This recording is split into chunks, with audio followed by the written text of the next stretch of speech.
In fact, in the Old Testament, there's a powerful verse in Amos chapter 3, verse 3, where the prophet asks the question, can two walk together unless they've agreed?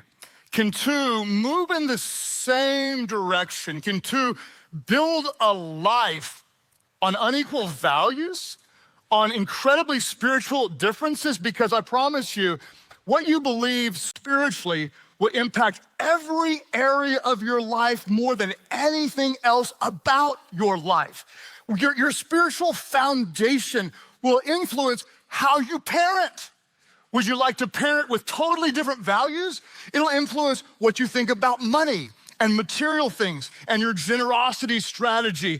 And if you go to church or don't go to church. And if you go to church, do you serve in the church and are you in a life group? And what shows do you watch together or what shows do you not watch together? And do you go to parties? And if you go to parties, what kind of parties? And what do you do at those parties? And who are your friends? And how do you treat people? And how do you forgive those who hurt you? And what do you do with temptation? And is divorce an option in your relationship, or is that off the table because you have a different spiritual foundation? What do you stand for? What do you stand against? What is your divine purpose in life?